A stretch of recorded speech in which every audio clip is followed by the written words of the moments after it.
Welcome to today's Explainer. We're diving into a totally fascinating and honestly pretty dark philosophical framework today. It's known as the eternal theater and the cycles of negation.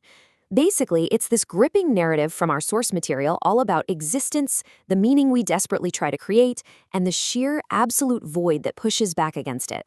Stick around because understanding this cycle, well, it might just completely change how you view the purpose you're building in your own life right now. So, to really grasp this framework, we've got to meet the cast of characters. And let's start with a particularly intense one, the Shadow Reaper. The source material has this chilling quote for the Reaper: "I am the silence that follows the thud." The Reaper introduces itself as the harvester of husks, right? The entity that makes sure the ink of the cosmic pool of gore literally never fades. It's a super dark metaphor for absolute finality and the ultimate end of all human vanity. And what's wild here is how this sets up the entire universe we're exploring, a universe that is built exactly like a stage play. Act 1, the stage of high noon. Let's set the scene. Picture this. At the absolute zenith of the sun, a moment the text literally calls the great noon, our prideful protagonist, the Seeker of the Valley, arrives at a place called the Pulpit of the Perished Stars. And the Seeker brings along this massive, heavy feast known as the roast beast.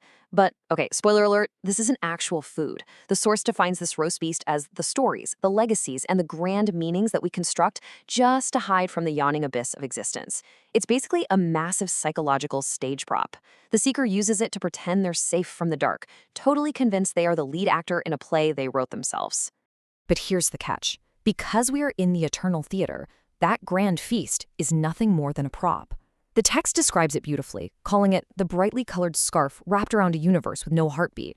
So the big takeaway here is that all of the Seeker's grand monuments, everything they've poured their life into building, are really just scripted gestures. And they're taking place in a theater that was never, ever meant to have an audience. It's a complete illusion of safety. Act 2, the Spectre's Terminal Wager. And, well, that illusion is about to be totally shattered by someone watching from the wings. The source draws a really fascinating parallel here. Think about Goethe's classic story of Faust. In that, the demon Mephistopheles tempts Faust with pleasure and knowledge, right? It's your classic Faustian bargain, wagering a soul in exchange for a longer life and worldly delights. But the entity in our story, the Red Spectre, he operates on a totally different level. He brings what's called a terminal wager. The Spectre operates with this icy, absolute indifference. There's no deal on the table here, no pleasure being offered. He just enforces a brutally grim reality. To enforce that reality, the Spectre kicks off what the text calls the Great Fast. He completely strips away the Seeker's feast, that roast beast we were just talking about. He forces the Seeker to literally swallow the taste of nothingness, revealing that all their grand monuments are just built on completely hollow ground. As the text points out, the Great Fast proves the hunger for meaning can never be sated. So, yeah, no worldly pleasure to be gained, just the devastating realization that all human vanity rests on an empty foundation. Act 3, Architects of the Void. As that feast vanishes, the real ushers of this tragedy finally step out onto the stage. These two cosmic entities act together as agents of negation, but they have very specific, clearly defined roles. On one side, we have the Grimgnash, the sovereign of active destruction. He literally walks behind the Seeker to systematically uncreate their sanctuaries, delivering what the text calls the honest sound. It's this heavy, resonant thud that just shatters all delusions. And then, alongside him is his essential counterpart, the Shadow Reaper, representing the logic of zero. The Reaper just waits at the edge of the field to harvest the husks. Simply put, the Gnash actively hollows out the metaphysical world, and the Reaper swoops in to apply the finality of zero, making sure that pool of gore is ready. But then the text makes this brilliantly clinical observation about these two terrifying entities. It calls them pathetic ushers, clearing a stage for a performance that is already finished. I mean, wow. Despite all their terrifying cosmic power, they spent eternity just clearing the stage of old idols. They're basically just there to confirm the smashing of human vanity. They aren't these majestic, grand directors of the play. At the end of the day, they're effectively just the cleanup crew. Act 4, The Imp's Broken Glass. Let's look up to the lunar heights. Who actually points out how absurd this all is? Well, we have to shift our focus up to the freezing fog of Mount Crumpet. From way up there, this twisted, demonic presence descends just to mock the hard work of the Gnash and the Reaper.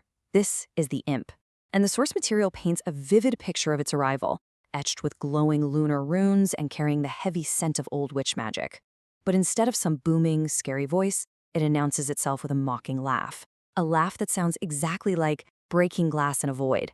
It's a sound that completely shatters the heavy, serious silence of the theater they're all stuck in. The Imp is absolutely crucial to this entire framework because it acts as a cosmic mirror for all the other entities. As a deeply cynical observer, it exposes their existential purpose as totally absurd. It maps it all out perfectly. The Seeker, just a prideful actor clinging to props. The Red Spectre, an indifferent director enforcing a hollow script. And the mighty Grim Gnash and Shadow Reaper, like we said, just pathetic ushers. The Imp realizes what the others simply don't. The theatrical setting completely dictates their actions. Every single one of them is just performing scripted gestures in a completely empty house. This brutally cynical realization is perfectly captured in the Imp's own words. I am the silver madness that gave them the purpose you love to peel away. The Imp is basically revealing to the cosmic destroyers that the grand noise of all this destruction, all this dramatic hollowing out, is just a performance for a moon that never even learned how to sigh. It's a theater that was never meant to have an audience. The meaninglessness applies just as much to these cosmic destroyers as it does to the human creators. They are all ultimately trapped in the exact same play. Act 5, The Lunar Runes Track. So, where does this leave our Seeker, and, well, all the entities? This brings us to the inescapable trap of what the text calls the eternal return. Let's map it out.